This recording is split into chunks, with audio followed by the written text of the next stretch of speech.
Boa noite, senhores. Iniciamos a nossa web na UC de Sistemas de Motores e Transmissão. Pois bem, né, vamos dar continuidade conforme as webs anteriores. Trabalhamos os sistemas de transmissão primeiro, né, para ficar de acordo com a ordem dos encontros presenciais que vocês teriam. E entramos posteriormente nos sistemas de motores. Os sistemas de motores acabam sendo um pouquinho mais longos, né? As nossas webs. Na última, nós falamos sobre cabeçotes, né? Sobre a parte do motor cabeçote e sobre cárter, né? E hoje ficou para a gente falar sobre blocos e entrar nos sistemas de lubrificação dos nossos motores. Então, nosso planejamento para hoje é esse. As atividades das SAPs, né? Bom, a gente já alinhou, é importante não perder os encontros presenciais, que elas estão alinhadas aos encontros presenciais. Então, o mesmo aviso, né? Não percam, porque querendo ou não, as competências e habilidades que a gente vê que a teoria linka com a prática, que acontece aos sábados. Então, não percam, sempre que possível, estejam presentes, tá bom? E hoje temos a ilustre presença do Cássio aqui, meu amigo. Que vai acontecer, pessoal? Vai ter uma alternância de tutor. Então é para melhorar, né? Eu vou acabar com você, vou dar continuidade com vocês até o fim dessa UC de sistemas de motores e transmissão. E a próxima UC, o Cássio vai ser o novo tutor. Então nós vamos fazer essa transição de forma gradativa até o fim da UC, tá bom? Então, Cássio, pode ficar à vontade aí para suas considerações. Boa noite, pessoal. Boa noite, Ademildo. Boa noite, João Pedro. Como o Everton mesmo disse, eu vou acompanhar com ele essa OC até o final e posteriormente a gente vai fazer essa transição. E eu vou continuar com vocês até o final do curso. Aí eu não vou adentrar hoje, fazendo um comentário, vou somente acompanhar, mas a gente vai fazendo essa transição aos poucos e creio que na próxima unidade a gente já tá junto aí. Bom proveito aí na aula. Edmildo, lembra as dúvidas que você me perguntava que às vezes eu não sabia responder na hora? O Cássio responde todas na hora, hein?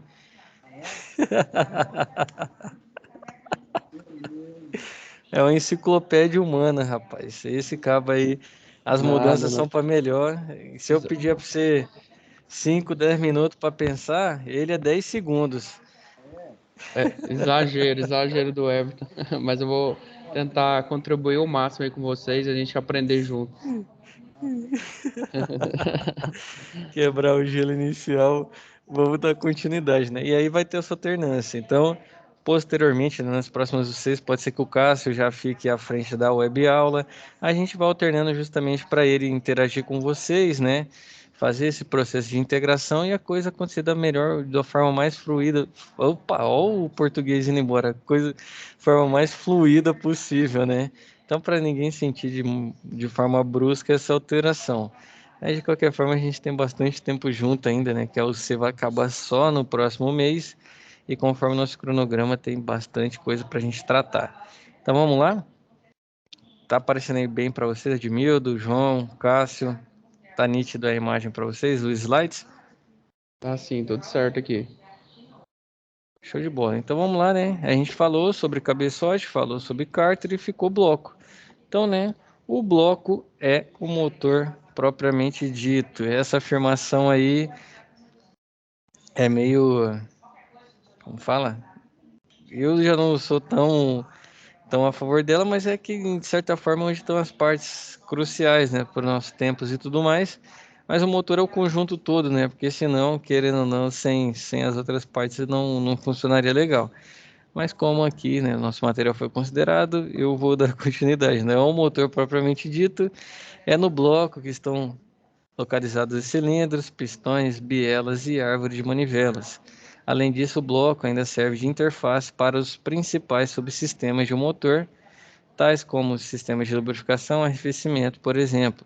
Então, essa é uma parte muito importante na indústria também, que é a questão seguinte, custo de material.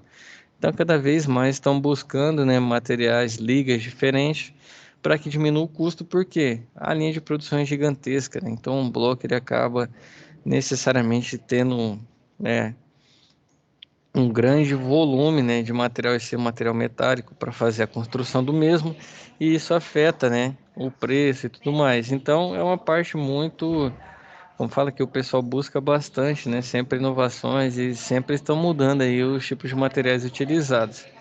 Então, uma da parte desse bloco é o pistão, né, ou o êmbolo, que se desloca dentro do motor em movimentos de translação pura. Lembra da web aula que a gente falou dos 4 tempos do motor?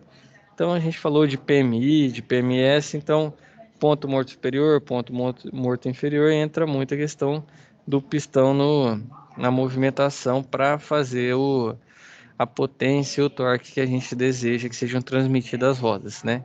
Então se desloca dentro do motor em movimento de translação pura. O pistão tem por característico o baixo peso, a alta resistência e a rápida dissipação do calor. Sua função é transmitir força e movimento para a biela e vedar a câmara de combustão por meio dos anéis de segmento. Então, você viram que as propriedades mecânicas influenciam bastante na concepção dos nossos materiais. O que ele disse? Baixo peso, alta resistência e alta, né, rápida dissipação do calor. Então, por isso que essa parte, né, dos motores e tudo mais estão sempre atrelados às partes dos materiais que a gente também falou, né? É importante entender os materiais e tudo mais que são empregados para a gente também, posteriormente, quando chegar na manutenção, vai ser um assunto que tem que ser levado em consideração. Às vezes você mudou vamos falar, uma grandeza física ali, isso pode afetar na resistência e propriedade mecânica desse material. Então, né, movimento de translação, baixo peso, alta resistência, rápida dissipação de calor e função transmitir força e movimento para a biela, né, e vedar a câmara de combustão por meio dos anéis de segmento.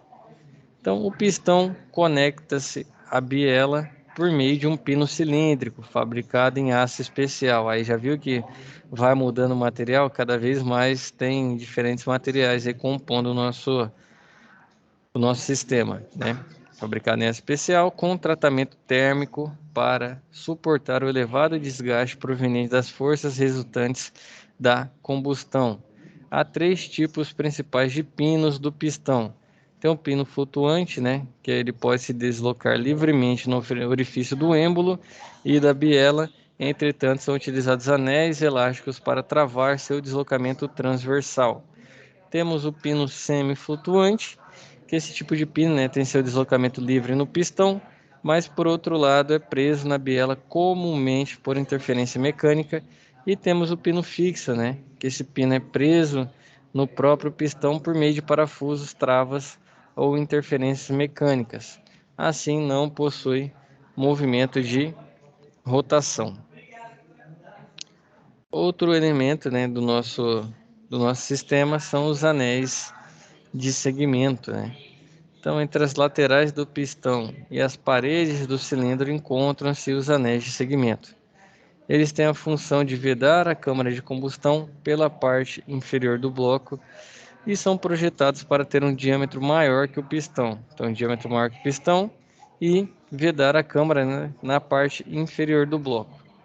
Então, uma vez montados nos pistões, os anéis passam a funcionar como molas, mantendo o contato constante com a parede do cilindro. Então, é comum encontrar nos automóveis 3 anéis em cada pistão. O anel mais próximo da câmara de combustão é chamado de anel corta-fogo demanda uma resistência maior do que os outros, né? Resistência térmica. O segundo anel é chamado de anel de compressão. E por último, encontra-se, né, o anel raspador de óleo, o qual tem a função de raspar o excesso de óleo lubrificante existente no cilindro. E está aqui as imagens, né, as fotos destes anéis. Então, esses anéis, né, possuem uma face externa e uma face interna. Então, a externa é que entra em contato, né, com a parede do cilindro e pode-se encontrar na literatura termos como face de trabalho ou face de contato para essa face externa, né? Como ela é chamada. E já a face interna, né, fica em contato com o pistão por meio de sua respectiva canaleta, que marca a posição dele, para ele não ficar se movimentando, né? Então, os anéis ainda contam com uma indicação de direção de montagem, como mostra a figura a seguir. Então, tem um pontinho lá marcando, né? Qual que é a face dele que vai ficar para cima, né? Então, indica a montagem para cima. Tem a lateral, face interna e face externa desse anel de segmento. O perfil de um anel de segmento ainda conta com as seguintes dimensões principais.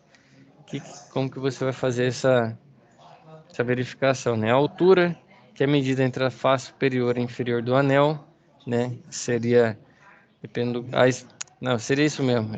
Entre a face superior e a face inferior, você tem a altura. A espessura radial é a distância entre a face externa e a interna do anel. Se tivesse um aqui, ia ficar mais legal, hein? Não tem nada que possa representar aqui para vocês. Mas voltando aqui na imagem. Tá vendo onde foi marcado aqui, né, o pontinho? Com a face de baixo é a altura. Face externa e a face interna, e a diferença entre elas é a espessura radial. A folga lateral é a distância entre a face superior e a canaleta. Então aqui faltou, né, uma fotinha para mostrar essa canaleta do pistão, né? Temos a folga traseira também, que é a folga entre a face interna do anel e a canaleta. Seria mais ou menos o seguinte, nesse corte aqui que está na figura 34, que está sendo demonstrada, a folga lateral, né, entre a face superior e a canaleta, pode ser essa aqui, né, a face que eles chamam face superior. Então, entre a face superior, a parte de cima aqui, que está branquinho, né, tem a demonstração do anel. E a folga traseira é a folga entre a face interna do anel e a canaleta, que é essa folga aqui à esquerda, né? Esse branquinho. Não sei se vocês veem o mouse ou o laser que eu estou usando. Caso você puder dar um feedback, o laser aparece aí ou não? Que eu estou riscando a tela. Apareceu sim, deu tudo certo. Então, beleza. Essa aqui é a folga traseira e esse espaço aqui seria a folga lateral. E temos o diâmetro nominal desse anel, né? Que é quando o anel está sob pressão do cilindro. Então, a medida do diâmetro quando ele já está sob pressão. Assim é igual ao diâmetro nominal do cilindro, porque ele encaixa ali, né? Então, se ele encaixa, ele tem que seguir esse mesmo padrão, senão não vai funcionar legal. Aqui, ó, a folga lateral, que eu tinha mostrado para vocês antes, e aqui abaixo a folga traseira. A altura dele, face superior a face inferior. Então, daqui até aqui. E qual que é a espessura radial? Daqui até aqui, certo? Qual outra dimensão que foi mostrada? O diâmetro é essa medida aqui dele, a medida interna dele, né? Seria daqui até aqui. Eu acho que a dimensão reta, assim, muitas vezes não é a mais precisa para a demonstração, mas tem essas folgas aí necessárias. Então, os anéis do cilindro merecem atenção especial na sua montagem, já que há inúmeros perfis de anéis disponíveis no mercado. Então, na figura a seguir, né, os principais tipos, que é o tipo 1, né, instale com a marca top ou com a identificação para cima em direção à cabeça do pistão. Tipo 2, instale com rebaixo interno para cima em direção à cabeça do pistão. Tipo 3, instale com chanfre interno para cima em direção à cabeça do pistão. No tipo 4, instale com rebaixo para baixo, né, em direção à saída do pistão. E o tipo 5, instale com rebaixo na direção da saída do pistão os diferentes anéis de segmentos, certo? Agora vamos às bielas, né, que vocês estão vendo a imagem aí. Eu tenho uma imagem maior aqui para demonstrar. Mostra o pé da biela, o corpo dela e a cabeça dessa biela.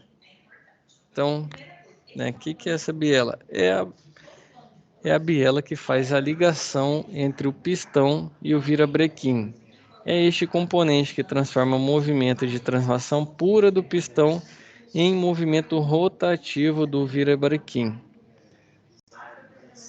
Então, a biela pode ser dividida em 3 partes, que é o corpo da biela, que está bem aqui, ó, essa parte indicada aqui no meio, né, o corpo dela, que é a parte entre os furos da biela, sendo o local de maior resistência da peça, visto que o pistão aplica grande força sobre essas peças em virtude do aumento de pressão dentro da câmara no momento da combustão. Então ele vai sofrer, né, essa pressão e tem que ter uma boa resistência mecânica, além de resistência térmica também, né? Então temos o pé da biela, aqui ó, o pé da biela aqui em cima. Então, curiosamente é a parte superior da biela por onde ela fica presa no pino do pistão. Então, você fala o pé, mas a parte superior, né? Mas é justamente isso. Então, onde ele fica presa no pino do pistão. E temos a cabeça da biela, né? Essa parte aqui, conforme a nossa foto, a parte de baixo, que é a parte que está em contato com o moente da árvore de manivelas. Então, aqui é a imagem da nossa biela para identificação futura lá no encontro presencial. Creio que vocês já devem ter visto, né? Ter visto uma dessas. Então, agora a árvore de manivelas, né? Ou virabrequim, como é mais conhecida, recebe, né, o movimento proveniente da biela e o transforma em um movimento de rotação pura. Em outras palavras, a árvore de manivelas transforma a força da combustão em torque útil para esse veículo. A árvore de manivelas possui três partes distintas. Aqui, né, não sei se a imagem está tão clara, mas tem uns munhões. Ó. Ele está aqui, está aqui, está aqui e está aqui, né?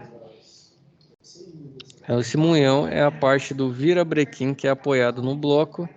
Usualmente são utilizadas bronzinas para reduzir o atrito e melhorar a qualidade do movimento, justamente até porque os níveis de dureza dos materiais muitas vezes podem acabar com esse atrito um danificando o outro e você perder as precisões e tolerâncias dimensionais. As bronzinas são utilizadas justamente para reduzir esse atrito, né? E aí você não ter essa danificação das dimensões dos seus componentes. Temos o moente, apresentação do moente aqui, um moente aqui, temos o moente onde? Aqui também, e temos o moente, né, aqui, que é a parte do virabrequim que as bielas são presas, né? Então, onde você prende a biela é no moente. O munhão apoia no bloco, moente prende as bielas. E temos o orifício de lubrificação, tem um pontinho aí que a seta está indicando bem aqui, que esses orifícios garantem a correta lubrificação dos pares de atrito existentes, né, e permitem a chegada do óleo no pino do pistão quando necessário. O óleo entra pelos munhões e chega aos moentes, onde é distribuído nas bielas. Certo? E temos agora, né, para trabalhar sobre os calços de borracha ou coxins, né, muito conhecido como coxins também. Então aqui entra naquela que a gente já trabalhou antes na questão de vibração, né? A vibração de materiais metálicos, eles não são tão ávidos para receber essas vibrações, muitas vezes podem cisalhar, fraturar ou comumente, né, conhecido como quebrar, né, e rachar. Então a gente tem absorvedores, né, absorvedores de vibração e até os ruídos também, né, ficariam maiores sem eles. Então, para o usuário seria mais danoso. Então, os calços de borracha, né, os componentes citados anteriormente, têm ligação direta com o princípio de funcionamento do motor. Né? A gente falou de biela, falou de pistão. Então, são eles que permitem a entrada da mistura a combustível, a saída dos gases, a queima do combustível e transforma todos esses processos em um movimento rotativo do virabrequim, que no final do processo movimentará as rodas. Então, no entanto, há outro componente importante que tem a função de unir, né, o motor ao chassi ou carroceria, a qual é chamada de calço de borracha ou coxim. Além de garantir o suporte do motor, o coxim é responsável por eliminar ruídos e vibrações, garantir o conforto dos ocupantes e resguardar a carroceria de esforços necessários. Além disso, todo o conjunto do motor ele tem um peso, né? Um peso considerável ali e fica apoiado na carroceria. Caso a gente não tenha esses calços, né, esses coxins para fazer essa absorção, toda a vibração seria transmitida para a carroceria. E querendo ou não, a carroceria tem pontos de tensão, né? como na engenharia de materiais aí, ela vai ter pontos de tensão que se ficar vibrando muito, vai colapsar, né? Vai rachar, vai quebrar. E aí o coxim também tem isso, além de prevenir, né, esses danos severos ao motor, previne também os danos à carroceria, fazendo esse acoplamento. E querendo ou não, você vai ter a suspensão, né, que vai gerar vibração. Você tem um motor que gera vibração. Se esses sistemas, né, todos eles têm esses absorvedores para diminuir o desconforto, né, para diminuir o ruído e para diminuir, para aumentar a vida útil, né, para aumentar. Além de garantir o suporte do motor, o coxim é responsável por eliminar ruídos e vibrações, garantir o conforto e assim vai. Então, o número de coxins encontrados em um veículo pode variar de cada fabricante, tipo de motor, tamanho e etc. Mas, de forma genérica, são utilizadas de 3 a 5 coxins por conjunto, né, motor, caixa de transmissão, sendo que os principais são coxim do motor, coxim do diferencial e os coxins do câmbio. Lembrando também tem uma outra coisa, né? Se o coxim já está desgastado, muitas vezes ele pode movimentar aquele sistema de transmissão. Se você tem ele desalinhado, você tem desgaste na polia, desgaste na correia, assim vai perda, né, de eficiência no sistema porque está desalinhado. Pode ser um ponto também, nem sempre ele só afeta no conforto, no ruído, né, na vibração, ele afeta também na posição de montagem desses equipamentos dentro do nosso sistema. E aqui a gente, né, sai dessa concepção dos blocos e entra nos sistemas de lubrificação. Por enquanto, nessa parte dos blocos, o Admildo, João, tem alguma dúvida, feedback? Creio que eu ouvi tranquilo de sua parte, Edmildo, foi isso? Tranquilo, tranquilo. É o João também. Então vamos seguir. Só essa pausa que fazer uma consideração, Cássio. Não, pior que você falou bem aí as situações, apresentou bem.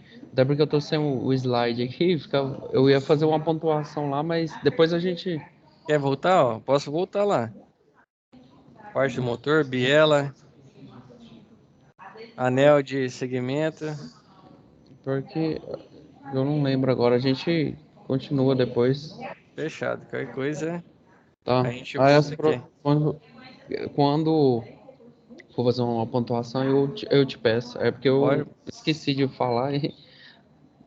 pode ficar à vontade, hein? Aqui, tanto pro Cássio, né? O Edmildo, o João, sentiu que pode parar, fica à vontade. Edmildo, você ia falar, ficou bem baixinho na hora que você falou. Você ia fazer uma colocação? Sim. Nesse coxinho, que eu vi um caso esse dia agora para trás, um cliente meu lá comprou um, aí de uma outra marca e deu uma diferencinha, até foi um cruze. O original ele era o tamanho normal, maiorzinho, certinho, né? E o outro que estava colocando era mais curto, pouca coisa, ficou forçando. Ele, a importância desses coxinhos, o cruze automático, até a interferência na mudança de marcha, ele interferiu. Entendeu? Isso aí é até bom para o pessoal aí, alguém que for mexer nessa área ou que atua, caso pegar um caso parecido desse que acontecer após a substituição, eu tive um desse no calço superior, aí, não, coxinho superior lá direito. Entendeu? Veio bem baixinho, você conseguiu ouvir, Cássio? Bem? Acredito que ele tenha falado dos calços, né? Foi o calço da transmissão que você falou? Ele tava Isso, com problema? isso, coxinho do motor. O rapaz estava trocando, já estava estourado, né, do cruze. Ah, Aí, o sim. que acontece? Ele igual, tirou o original e colocou um outro, né? Já Ah, e não aí, suportou. aí ele ficou dando vibração e o carro também ele mudou o tempo de mudança da marcha. Ele é um carro automático. Ah, entendi. É esse superior lá direito. Ah, isso Então, é verdade. se Foi. alguém pega algum tipo de situação dessa, o carro está normal. Trocou os coxinhos, igual se der uma diferença de tamanho aí, tem que tomar cuidado, que ele pode interferir. Senão a pessoa vai investir pro lado de cana, vai achar que é problema na transmissão, alguma coisa assim. Ah, Então, sim. assim, é um Qual, carro, qual carro que era? é um Cruze. Cruz, Cruz? Cruzeiro, GM. ele é Ah, dois, sim. ele é o que lá que estava trocando, é 2014, parece. Ah, pois é, Edmildo, bem observado. Isso pode atrapalhar mesmo ali a posição, né? Que os sensores conseguem fazer a leitura, talvez pode ficar um pouco comprometido. E os sensores ali que faz o gerenciamento, né, para realizar as trocas de marchas de forma correta, pode não fazer essa leitura devido a essa posição alterada do motor, né? Devido ao coxim estar desgastado. Bem interessante, uma excelente observação. E a sugestão é sempre trocar por peças genuínas, né? Ou de boa qualidade, peças originais ou de boa qualidade, para evitar essa situação. Uhum. É porque o que acontece? Deu uma diferencinha mínima, ele forçou assim que é questão de milímetros, entendeu? Aí como ele ficou forçando o motor, aí ele ficou passando vibração, e além da vibração, ele comprometeu até a mudança de marcha, ele ficou mais prolongada. E não sei se de acordo com a vibração que passava para o motor, é que ele, às vezes, acabava comprometendo aí a solenoide fazer a leitura. Né? Alguma coisa assim que interferiu. Entendeu? Aí colocou um outro, ele foi lá, comprou um original, acabou o problema do carro. E o legal é o seguinte também, já linkando que o Admil trouxe um problema, pode ser que aconteça com os demais, né? Agora ele disse, passa na vibração, você já vai achar que tem outra coisa. É ter essa bagagem realmente do dia a dia, né? Igual o Admil trouxe. E lembrar da instrumentação. Igual ele disse, é muito próximo, é milesimal. Mas essas posições são ajustadas milimetricamente, né?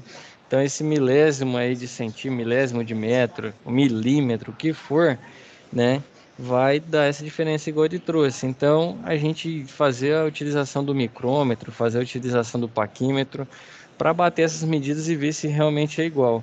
Porque, igual ele disse, mudou a posição, meu amigo, não está dentro da conformidade do projeto no sistema de montagem.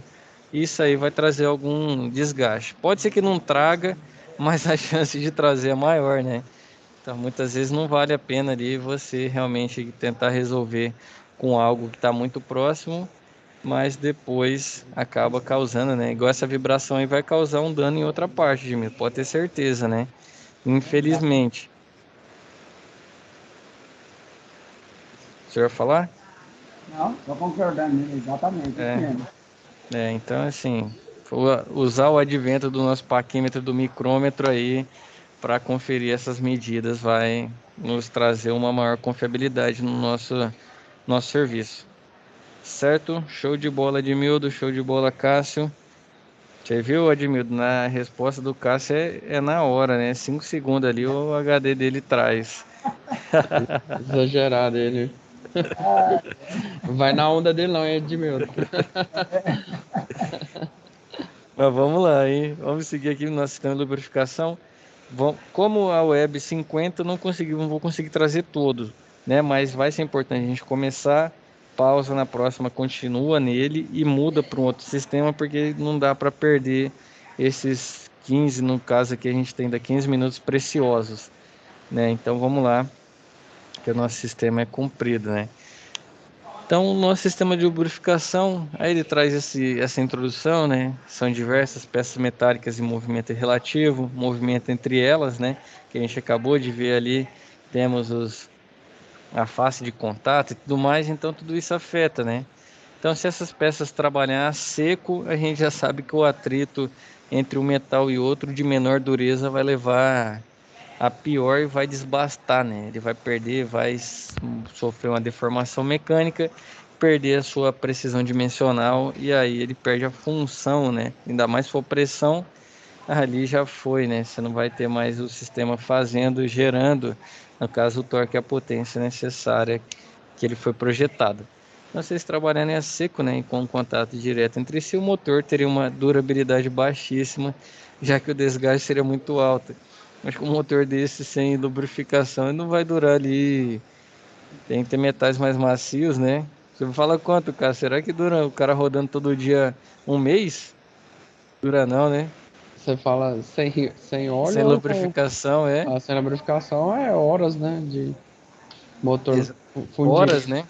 É, minutos, talvez até minutos. Você já Devia vai depender um perdendo, pouco. você já vai perdendo as suas partes mecânicas, né? O atrito entre o metal, então, já vai ter um desgaste bastante prematuro, né? E infelizmente você tem um sistema danificado. Então, o sistema de lubrificação existe para evitar que isso ocorra, né? Suas principais funções são diminuir o atrito entre as peças com movimento relativo, diminuir o desgaste nessas peças supracitadas, né? Foram citadas acima. Você tem auxiliar na dissipação do calor gerado dentro do motor. Esse é um ponto legal também que muitas pessoas pensam, o lubrificante é só para não deixar atritar. Mas ele tem essa função de retirar o calor, porque o óleo ele acaba sendo um meio de resfriar até mais rápido que a água, mais rápido que o ar. E aí ele ajuda, né? Porque a temperatura é elevada, você vai testar e colocar o seu material ali à prova na resistência térmica dele. Então, dependendo, ele pode até mudar, né? Ter uma dilatação maior do que é o que ele pode sofrer, ou uma contração maior também. Então, ajuda nessa dissipação do calor, evita, né, a corrosão dos componentes do motor, elimina resíduos indesejáveis e impede a formação de espumas, né? Então, o funcionamento do sistema de lubrificação é relativamente simples. O sistema precisa fazer circular o óleo em um circuito fechado e distribuir o óleo lubrificante em todas as partes móveis do motor. Uma bomba de óleo suga o lubrificante do reservatório, pressuriza e o faz passar por um filtro. Então, logo após ser filtrado, o óleo é distribuído pelo motor. Após o processo, o lubrificante retorna ao reservatório, onde por vezes troca calor, resfria e pode fazer todo o circuito novamente. Aqui os nossos principais componentes. Então temos o cárter, né, que a gente já viu na web aula anterior, que é o reservatório de óleo lubrificante e também o local por onde o óleo pode, né, onde você pode trocar, né, trocar calor e resfriar, que a gente já viu, e também você fazer a substituição desse óleo, a troca desse óleo é o cárter também onde você consegue fazer essa atividade. Temos a bomba de óleo, né, que tem a função de pressurizar o sistema e fazer que o óleo tenha condições de atingir todas as partes do motor. Então, ele pressuriza ali e com isso ele consegue dar vazão nesse óleo. Às vezes o óleo tem que vencer uma diferença da gravidade, né, a diferença de altura. Então a bomba funcionando bem, ela mantém essa circulação desse óleo por todas as partes. Temos a válvula de alívio, né? Funciona para não deixar a pressão do óleo ficar acima do limite. Tem o trocador de calor, componente responsável pelo resfriamento do óleo. Temos o filtro de óleo, né? Manter esse óleo limpo para evitar depósito de partículas em locais indesejáveis. Temos o sensor de pressão do óleo, a função de avisar ao motorista no painel que algo está errado, né, no sistema. E o tubo succionador de óleo, que é por onde, né, o lubrificante é retirado do cárter e levado à bomba, né? Então tá aqui, ó, os nossos de 1 a 7, né? Que é a parte 1, cárter, parte 2, bomba de óleo, parte 3, o alívio, né? Válvula de alívio. Temos a parte 4, o nosso trocador. Temos a parte 5, o filtro. A parte 6, temos o sensor. E na parte 7 o nosso tubo succionador de óleo, que vai levar para a bomba. Então a função dessa bomba, né, de óleo é garantir certa pressão e vazão no circuito de lubrificação, de modo que o lubrificante passe por todas as galerias do motor e chegue a todas as áreas que necessitam de lubrificação. A bomba de óleo pode ser acionada tanto diretamente pelo virabrequim, quanto por meio de correias e engrenagens em um outro local do motor do bloco. Everton, Sim, só uma pontuação, só volta por gentileza o slide. aqui. Aquela hora a gente comentou sobre a falta de óleo, né? O excesso de óleo também é prejudicial. No caso, um excesso de óleo, a gente tem a imagem aqui, O excesso de óleo faria com que a árvore de manivela entrasse em contato com esse óleo e formasse espumas, né, e bolhas que são prejudiciais também para o motor. Então, tanto a falta quanto o excesso de óleo é prejudicial para o motor. Então, sempre ficar atento aos níveis indicados pelo fabricante. Pode dar prosseguimento, Everton, era só essa pontuação mesmo. Show de bola, hein, Cássio? Bom demais. E afeta, eu acho que afeta também na questão da bomba, né? Na hora que ela vai succionar, se tem muito óleo, afeta na vazão dela. Não sei se chega, né? Esse eu imagino pensando na mecânica dos fluidos ali na hidráulica. Pode ser também que ele tenha uma diferenciação no seu funcionamento, né? Coisa aí pra gente buscar na literatura posteriormente. Então, a Essa bomba de óleo questão, pode, Milton. essa questão também do excesso, como vai gerar mais pressão aí, no caso, dentro do motor, o primeiro que vai aí é os retentores. Aí é onde que vai causar vazamento no motor. Aí os que tiver mais frágil, ou os retentores de borracha, no caso, né, do tanto de comando, tanto da polia do virabrequim, com o tanto da dianteira quanto o traseiro, e a ajuda da tampa de válvula, dependendo até cabeçote, dependendo da situação. E a parte mais fraca aí vai melar todinho. Verdade. Vai ter um excesso de pressão no sistema, o excesso de óleo também. Além de causar a famosa espuma, né? Causa também esse excesso de pressão que vai danificar retentores, a, toda a parte ali de vedação do bloco, né? Com o cabeçote e também do sistema de lubrificação com o corpo do motor ali, com o bloco do motor. Está correto. Show de bola. Então aqui as bombas, né, de óleo podem ser divididas em dois tipos, os quais serão explicados a seguir, né? A bomba de óleo por engrenagem, então nesse tipo de bomba, duas engrenagens trabalham com uma pequena folga entre si, as quais são preenchidas de óleo. Quando ocorre engrenamento, o óleo é impulsionado aumentando a pressão. Parece muito sistema de lóbulos, né, em outros sistemas, e aqui no caso desse um lóbulo é uma engrenagem. O Cássio estava até trocando um feedback com ele. Esse aqui é mais comum, você estava falando, Cássio, esse tipo de bomba aqui. Nas máquinas agrícolas, né? Máquinas maiores, né? Da linha amarela também, a gente tem algumas máquinas que geralmente usa essa bomba com sistema de engrenagem. Agora, nos veículos leves é mais comum a bomba de óleo de rotor, que é essa que a gente está vendo agora na imagem. Por causa do tamanho, né? Elas traduzem um tamanho menor, mais fácil ali para acomodar ali dentro do cofre do motor. E como o Cássio já trouxe, né, a bomba de óleo por rotor, esse tipo de bomba de óleo é constituído de um rotor excêntrico e há uma cavidade fixa, que é preenchida de óleo. Quando o rotor gira, expulsa o óleo dentro da cavidade e aumenta a pressão. Seria basicamente um sistema radial, né? Ele vai expurgar de modo radial esse óleo para que ele faça o caminho dele conforme é desejado. E aqui, o Cássio disse, né? Esse primeiro aqui, linha agrícola, linha maior, linha amarela, linha verde. E aqui os veículos da linha leve, certo? Outro componente do nosso sistema de lubrificação é o tubo succionador do óleo, né? Também chamado de pescador, que é o nome mais comum, né, na praça. Dificilmente você ouviu falar alguém falando tubo succionador, todo mundo chama de pescador, né? Então tem como função permitir que o óleo lubrificante seja sugado pela bomba. Então ele faz essa admissão para a bomba, né?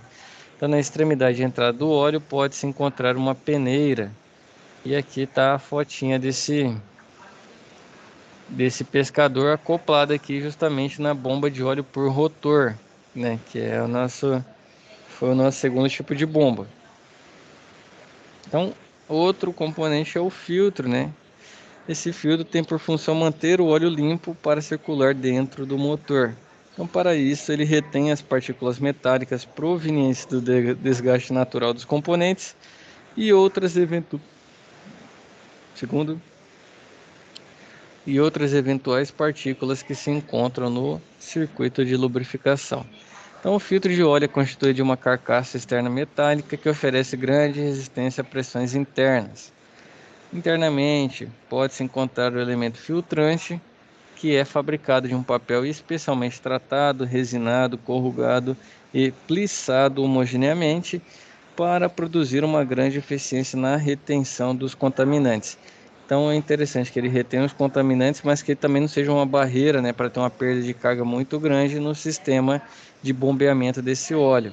Então são dois aí, é sempre isso, tem que ter um fator que ele tem que ser bom, mas tem outro que não pode afetar. Então a escolha até desses materiais é muito disso, né?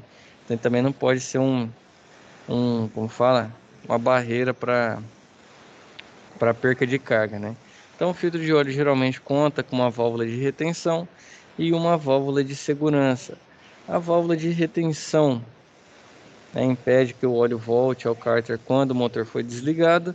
É basicamente como se fosse uma válvula de uma via, né? Só passa de um sentido para o outro para que ela não volte, né? E isso garante uma lubrificação imediata quando o motor volta a ser ligado. E já a válvula de segurança se abre quando o filtro, né, de óleo está saturado, quando ele está com muita sujeira, né, impureza ali acumulada e está causando uma perda de carga muito grande. Por isso essa válvula de segurança vai gerar uma pressão maior, né? A válvula de segurança vai abrir.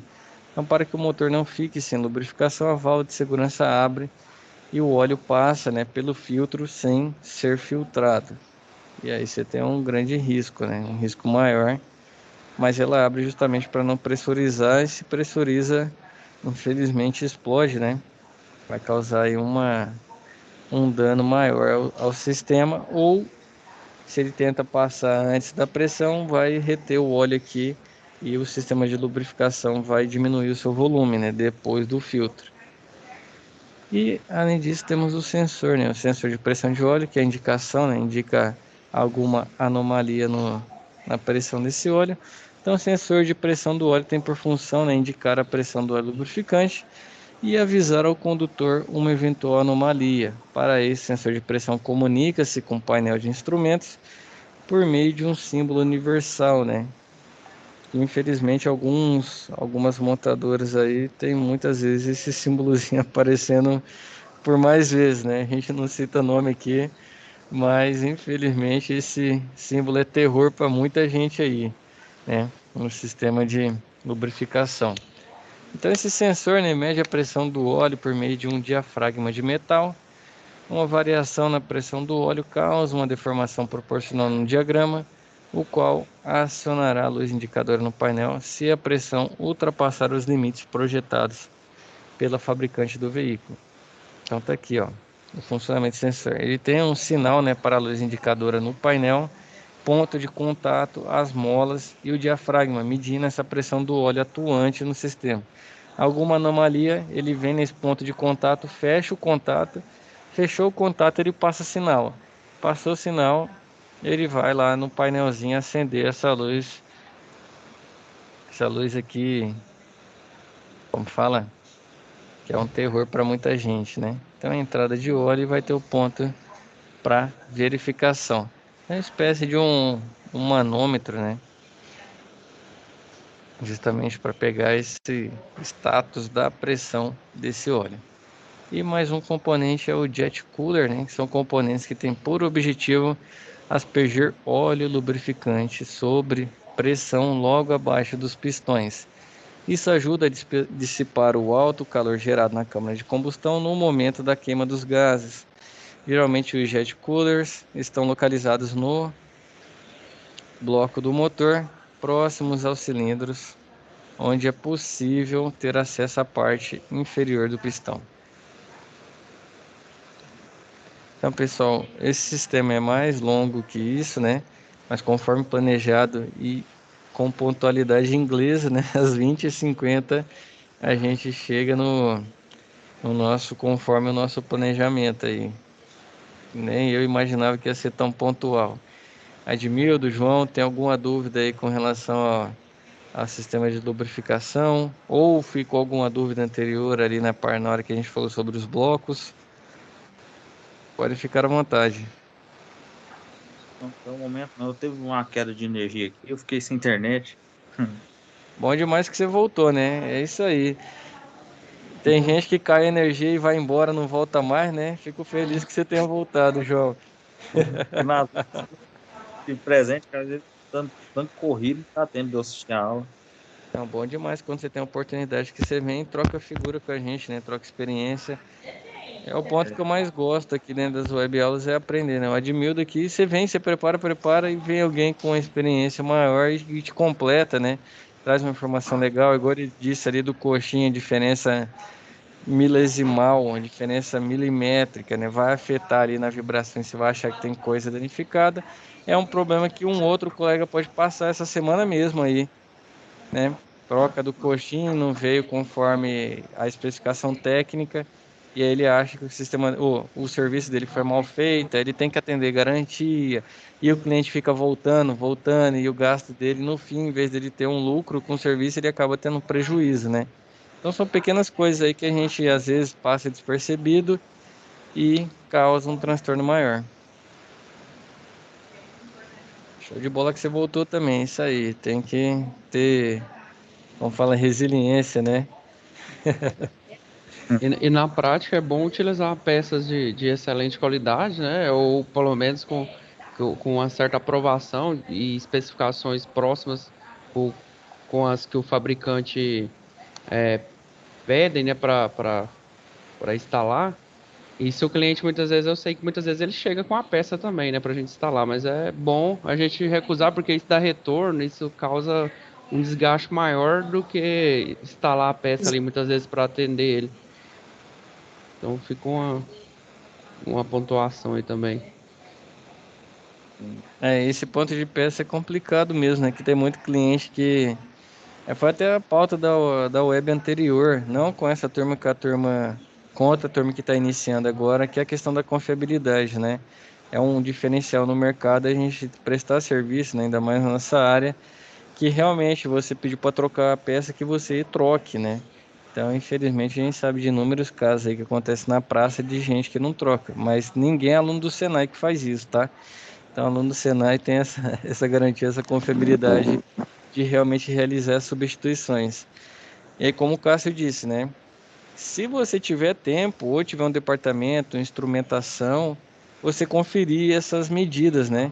E aí entra um ponto, só conferir medida garante, talvez a questão que o Cássio trouxe de não confiar, é justamente o seguinte, além da medida bater, é o material utilizado, que a gente fala tanto de material pelas propriedades térmicas, propriedade de resistência mecânica, propriedade, ductibilidade, né? E assim vai, porque dependendo se ele usar um material de menor qualidade, a vida útil também afeta, né? E Então além, acaba que... e além de a gente comprar essas peças com uma certa confiabilidade, né, de marcas famosas, é importante mesmo, igual o Everton falou, fazer essa conferência de acordo com a literatura, porque corre o risco também de uma peça, nada garante dela vir com um defeito de fabricação ou fora de especificação, né, ter sido embalado errado ali e causar problemas também. Então é o papel também da gente, enquanto profissional, fazer essa conferência. De acordo com a literatura, né? É bom ter um sisteminha ali com a literatura do fabricante e conferir as medidas. Somente retentores, né? Tem umas peças que ainda tem mais aí essa necessidade de conferência. Desse jeitinho, é meio complicado. Mas que olha ainda acaba passando batendo Ainda algumas, pode passar ainda. algumas montadoras. Eu teve uma época quando saiu logo esse código car, a gente viu numa MIM, onde eu trabalhava, e o retentor da Sabor, que é famoso, é conhecido, tem boa qualidade.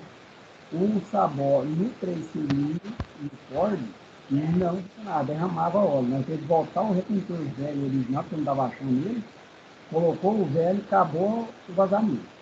Uhum. Colocamos 2 Sabor, os dois estavam derramando óleo, não estava vazando, estava derramando. Entendeu? Que é Isso o é verdade. lá, o de volante. E aí é triste, né? Porque você está comprando com a chancela do fabricante, né? E não funcionar, você ter o desgaste, a volta do cliente. O cliente muitas vezes acha que você está mentindo para ele, né? Que você não sabe fazer o serviço. Então, assim, mas acontece dos fabricantes terem lotes ruins, né? Tá com a máquina sem precisão, tá com uma linha, né? Então isso pode acontecer. O fabricante é sim um garantidor, né? Ele te dá uma confiabilidade maior, mas infelizmente acontece, assim, é mais raro, né? Mas acontece problemas com lotes aí pontuais que realmente fica até difícil deles recolherem do mercado, né? Dá mais retentor que dissipa igual água, né? Sai É, para todo lado. aí esse é bom que ele é facinho, né? Só arrancar o cano e pronto, né? No carro. Ah, então não gastava tanto tempo, só isso, né? É só Tranquilo. isso. Não podia fazer umas 5 vezes seguidas, né? Vim 5 retentor ruim. É, 3 vezes descida de cano. O mecânico tava puto da vida. Deus me livre de um trem desse, moço. É complicado. Aí, show de bola. Edmildo, João, alguma outra dúvida? Cássio, alguma pontuação? A parte tá Não, tranquila. tranquilo. Tá Tranquilo. tranquilo. Tranquilo, Edmildo. Não, show de bola. Então, agradecer a presença dos senhores. Pedir encarecidamente que as nossas webs, dessa vez a gente tem bastante, graças a Deus. Só que vocês façam a leitura, o acompanhamento, né? Dediquem pelo menos uma horinha por dia aí pra gente estar adquirindo essas competências e habilidades. E aí chega na web aula, fica só o ouro, tá bom? Então, pedir aí Verdade. que vocês mantenham se estudando aí, atentos, não percam os momentos experienciais, que é o que linka, né? O que a gente vê aqui na teoria com a prática lá. Então, não percam, e até porque as SAPs também são bem voltadas aos momentos experienciais, tá bom? Então, fiquem com Deus, até a nossa próxima web, hein? Pessoal, agradeço pela presença.